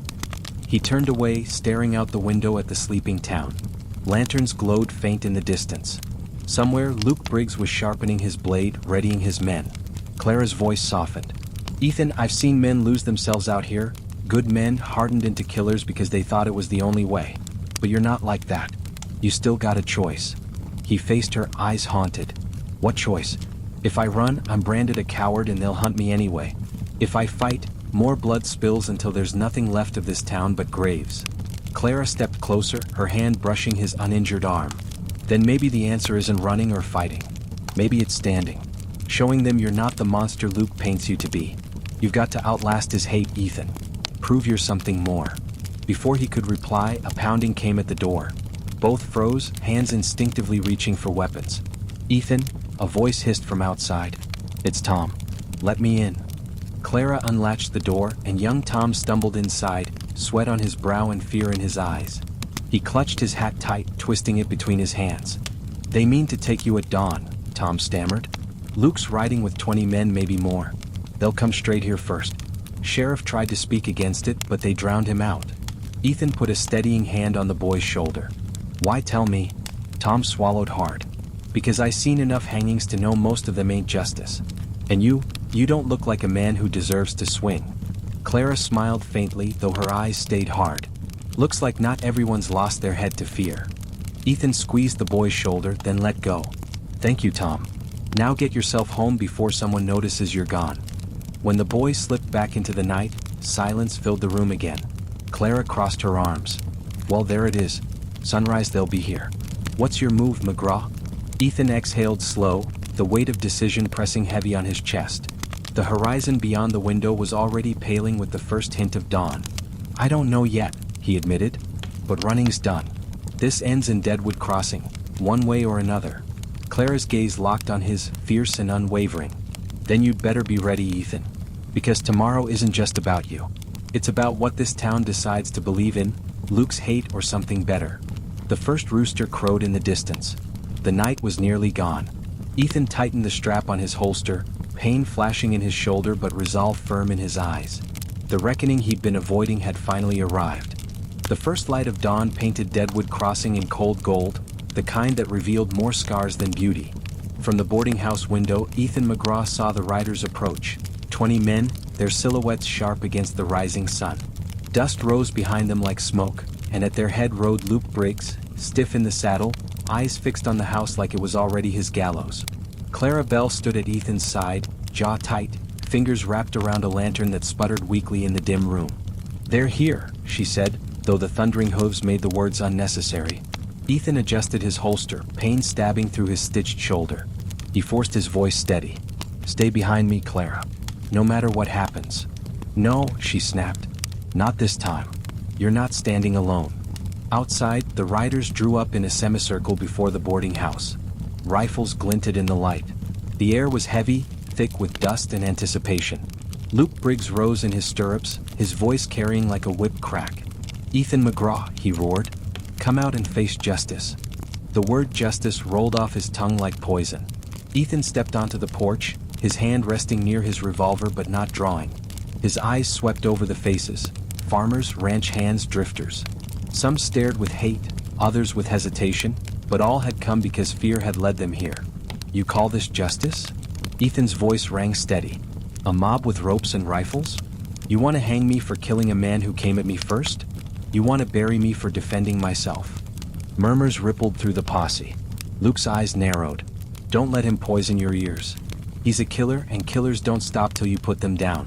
Sam's blood cries out from the dust, and I aim to answer it. A voice from the back spoke up, wavering. "And what about Running Wolf? Word is he's less than a day's ride from here. Shouldn't we be thinking about that?" Luke snapped his gaze toward the speaker, fury burning in his face. "Running Wolf's raids don't matter if we rot from the inside first. McGraw is the rot. We cut him out, then we deal with the rest." Ethan clenched his jaw. He could feel the weight of every eye, the town balanced on a knife's edge. He opened his mouth to speak again, and then a sound rolled across the plains. A low, distant drumbeat. The riders shifted uneasily. Horses stamped, ears flicking. From beyond the ridges, a war cry rose, shrill, wild, and filled with fire. Running Wolf's warriors appeared on the horizon, dozens of them riding hard, their faces painted, their rifles glinting in the newborn sun. The posse faltered, men cursing, some turning their horses in panic. Luke Briggs shouted above the chaos. "Stand your ground. It's a trick. Hold fast." But fear spread quicker than courage. The men had come for one fight, not two. And now the war they'd feared had arrived at their doorstep. Ethan's eyes narrowed as he watched Running Wolf's riders descend the slope, the ground trembling with their charge. Fate had dealt its hand, cruel and uncompromising. The feud with Luke Briggs and the coming storm of Running Wolf were no longer separate. They had crashed together, and Deadwood Crossing stood at the center. Clara's hand gripped Ethan's arm, her eyes wide. "Ethan, what do we do?" He drew his revolver at last, the weight familiar, the steel cold. His voice was quiet, almost calm. "We survived. One way or another." The first shots cracked, echoing across the town, and the Wild West bared its teeth. The first volley tore through Deadwood Crossing like thunder splitting a tree. Bullets shattered saloon windows, splinters rained from wooden walls, and horses screamed as they reared in panic. Ethan McGraw dove from the porch, rolling hard against the dust, his revolver spitting fire at the riders pouring into town. Running Wolf's warriors hit like a storm, their cries rising above the crack of rifles. They swept down the street in a wave of painted faces and flying braids, their ponies agile and fast, weaving between wagons and barrels. Arrows hissed through the air, thudding into timber and flesh alike. Luke Briggs shouted orders, his voice hoarse with fury. "Circle up. Hold the line." But his posse, so brave when facing one wounded man, faltered now. Some fired blindly, others bolted for cover, scattering the tight semicircle into chaos. Ethan fired again, his shot dropping a warrior who had wheeled too close. But his heart twisted. This wasn't his fight. He wasn't Briggs's ally, nor Running Wolf's enemy. Yet here he was, knee-deep in blood, the town burning around him. "Ethan." Clara's voice cut through the din. She crouched behind a wagon, her hair loose, eyes blazing. "We can't stay here." He slid behind the wagon with her, reloading with shaking hands. The acrid stench of powder filled his nose, thick as smoke. "If we run, Luke will say we deserted. If we stay, Running Wolf's men will cut us down." Her jaw tightened. "Then maybe it's time to choose a side." Before Ethan could answer, Luke Briggs stormed into view, rifle smoking, face streaked with dust and rage. His eyes found Ethan, narrowing to slits. "This is your doing, McGraw?" Luke roared over the chaos. You brought them here. Ethan rose from cover, anger boiling over. No, Luke, you brought this on yourself. You were too blind with hate to see the real storm coming. They stood glaring across the battlefield, bullets shrieking past, both men framed by firelight as if destiny had set them apart from the rest. Then a shadow passed between them, Running Wolf himself riding at full gallop, rifle raised. His warriors thundered behind him, tearing into the posse with relentless fury. Luke fired, the shot grazing Running Wolf's arm, but the Lakota leader didn't slow. He swung his rifle like a club, striking a rider from his horse, then wheeled toward Luke with a war cry that split the sky. Ethan grabbed Clara's arm. Go. Into the boarding house. He shoved her toward the door as Running Wolf and Luke clashed in the street. Inside, Clara dragged him through the hall, both of them coughing on smoke. A lamp had been overturned, flames licking the walls. We can't stay here, she cried. Ethan yanked a blanket from a bed, smothering the fire long enough to carve a path out the back door. They stumbled into the alley, the roar of battle pressing in from all sides. The town was unrecognizable now. Wagons burned, horses bolted riderless, bodies littered the dirt.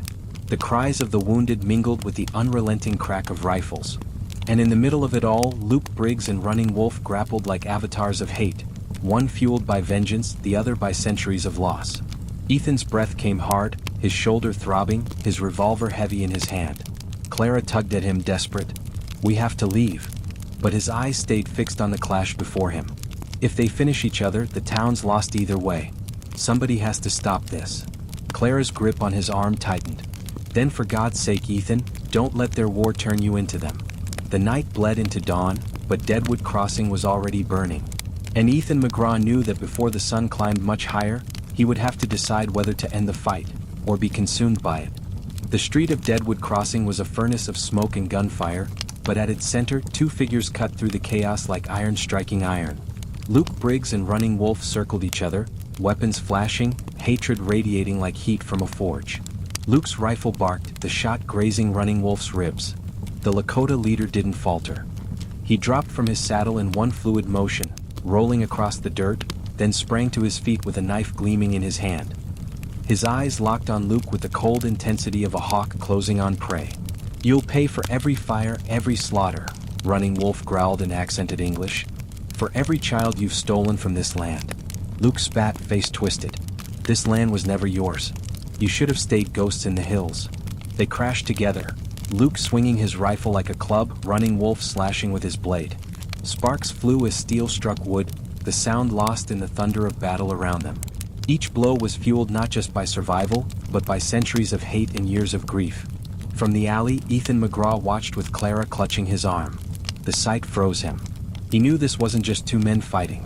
It was the embodiment of every fracture tearing the frontier apart. Greed against heritage, vengeance against vengeance. And if either won, Deadwood Crossing would still lose. Ethan. Clara hissed, dragging him back toward cover. We need to go. But Ethan shook her off. His face was pale, his shoulder throbbed, yet something in his eyes had hardened. If I walk away, this town burns to the ground before nightfall. Someone has to end it. He stepped into the street, revolver raised but aimed skyward. He fired once. The crack rang above the chaos, sharper than the rest. Men paused mid-strike, horses snorted, and both Luke and Running Wolf froze, their eyes cutting toward Ethan. Enough. Ethan shouted, voice rough but carrying. This fight ends now. Luke snarled, sweat streaking his face. Stay out of this, McGraw. You've got no place here. Running Wolf's knife gleamed red at the edge, his chest heaving. Then step aside, stranger. My quarrel is not with you. Ethan took a breath, every nerve screaming. You're both blind. Luke, your hate for me's turned you against your own town. And you, he turned to Running Wolf, your vengeance will burn every soul here, guilty and innocent alike. This road you're on doesn't end with peace. It ends with graves. The silence was tense, stretched thin as a wire. The men around them shifted, caught between fear and uncertainty. Luke's hand tightened on his rifle. Don't preach to me, McGraw. My brother lies cold because of you. I won't stop until you're under the dirt. Running Wolf's voice was low, steady, carrying the weight of generations. And my people lie in thousands of graves. Do you tell me not to fight for them? Ethan's revolver wavered. His heart pounded like a drum. He knew he couldn't undo their pain, couldn't erase the blood already spilled. But he could decide, right now, whether to add to it or to break the chain. He lowered his gun. "I'm done killing," he said. His words weren't loud, but they cut through the smoke and fear like a blade. "If you want my blood, Luke, take it. But I won't be your excuse anymore. And Running Wolf, if you burn this town, you're no better than the men who tried to erase yours." For a heartbeat, no one moved. The entire street seemed to hold its breath. Then, with a roar, Luke lunged at Ethan, fury overriding reason. His rifle swung up, the butt aimed for Ethan's skull. Running Wolf moved faster. His knife slashed out, catching Luke across the forearm, knocking the rifle free. Luke stumbled, cursing, clutching his bleeding arm. Running Wolf stood over him, chest heaving, blade poised for the final strike. Ethan stepped forward, voice breaking. "Don't. End it here." Running Wolf's eyes met his. For the first time, there was hesitation, an echo of something deeper than rage. Slowly, deliberately, he lowered the knife. Luke spat in the dirt, hate still burning but body broken, unable to rise. The battle raged around them, but in that moment, a fragile balance had been struck. Ethan exhaled, shoulders heavy, eyes scanning the burning town. He knew this was no victory. Only a pause, a heartbeat stolen from the storm. But sometimes, a heartbeat was enough to change the course of everything. Morning light filtered through the smoke, casting Deadwood Crossing in a strange half-glow. The town smelled of gunpowder, charred wood, and blood, a bitter perfume that clung to the skin and refused to wash away. Wagons smoldered where they'd been set alight, and bodies lay scattered across the dirt street, both townsfolk and warriors. The chaos of battle had ended, but its silence was heavier than the noise. Ethan McGraw stood in the middle of it, revolver still heavy at his side, his shirt dark with dried blood. Clara Bell hovered close, her face pale, her hands shaking though she tried to hide it. She pressed a rag to his wounded shoulder, but Ethan barely felt the sting. His eyes were on the wreckage, on the men who would never walk these streets again. Running Wolf moved among his fallen, kneeling beside each warrior with solemn reverence.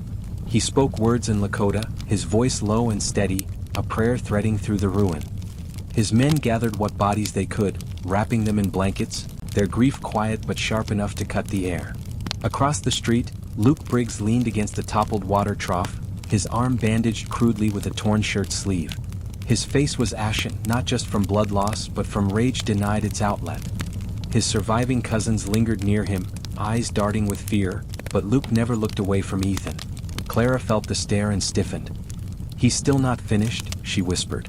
Ethan sighed, the weight of the truth heavy in his chest. Men like Luke never are. The townsfolk emerged slowly from hiding. Women clutching children, shopkeepers blinking into the smoky dawn, farmers with dirt still under their nails. They stared at the warriors, at the bodies, at Ethan. Whispers rose, sharp with fear. It was McGraw brought this here. No, it was Luke stirring us into madness. Running Wolf won't stop till every ranch is ashes. We can't survive another fight like this. The sheriff, old Tully, limped into the square, his hat in his hands. His voice cracked as he spoke. "This town's paid a dear price. We've got dead on both sides and a graveyard's worth of hurt left standing. But if we keep this fire burning, there won't be a town left by winter." Running Wolf lifted his head, his eyes like embers. "Your people took our land, our herds, our children. And now you ask for peace." Tully swallowed hard. "I ain't asking for peace. Just for breath enough to bury our dead." For a long moment, no one moved. Then Running Wolf nodded once. His warriors began to gather their wounded, preparing to leave. But his gaze lingered on Ethan, a silent acknowledgement, part respect, part warning. When they rode out, their shadows stretched long across the street, leaving behind a silence more haunting than the gunfire. Ethan turned toward Luke, who still watched him with venomous eyes. He crossed the distance slowly, boots crunching in the dirt. Clara tried to stop him, but he shook her hand off. Some things couldn't be avoided. Luke spat blood into the dust as Ethan approached. "Think this is over, McGraw? You humiliated me in front of my own men. Took my brother, took my blood, and now you play peacemaker like you're some kind of savior." Ethan crouched low, close enough that only Luke could hear. "What I took was nothing compared to what your hate would have cost this town. You want to keep this feud burning, fine. But know this, I won't draw again unless it's to end you for good. And if that day comes, Luke, I won't miss." Luke's jaw clenched, his eyes gleaming with defiance, but something in Ethan's tone made his lips tighten around the words he wanted to spit. For the first time, uncertainty flickered there. Ethan stood, turning away. Clara fell in step beside him, her voice low. "That wasn't an end, Ethan. That was a warning shot. He glanced back at the smoking town, at the blood soaking into the dust. His face was drawn, his eyes hollow. I know. But sometimes a warning is all a man can give before the real reckoning comes. As the sun rose higher, the town set about burying its dead. The ground of Deadwood Crossing was already soaked with too much history, too much vengeance. And Ethan McGraw, weary and wounded, knew the storm had only paused. It had not passed. Dusk fell heavy on Deadwood Crossing, painting the sky in bruised shades of purple and red. The town had spent the day burying its dead, digging graves until the earth gave way like it had grown tired of swallowing bodies. Women wept softly, children clung to their mothers, and men stared hollow-eyed into the horizon, wondering when the next storm would come. Ethan McGraw sat on the porch of the boarding house, his shoulder still aching beneath fresh bandages, his revolver resting on his thigh. He hadn't spoken much since morning. Clara Bell moved quietly around him, bringing water, tending wounds, but even her presence couldn't pull him out of the shadow he carried. He knew it wasn't over. Not yet. The sound of boots scuffing on dirt pulled him from thought. Luke Briggs stood at the end of the street, one arm in a sling, the other resting on his revolver. His face was pale, but his eyes burned with the kind of fire only hate could fuel. The setting sun lit him like a man walking straight out of hell. Clara froze in the doorway, voice low. Ethan, don't. But Ethan pushed himself to his feet. It has to end. He stepped off the porch, every eye in Deadwood Crossing turning toward him. The townsfolk gathered silently, forming a ragged circle around the two men. No one spoke. They knew what was about to happen. Luke's voice carried, rough and bitter. You shamed me, McGraw. Took my brother, my blood, my name. I can't live with it hanging over me. Not while you breathe. Ethan's gaze was steady, his voice quiet but sharp. Sam came at me. Your cousins hunted me. I didn't ask for this feud, Luke. But I'll damn sure finish it. The silence stretched, thick as smoke. The two men stood 10 paces apart, hands hovering over their guns, the whole town holding its breath.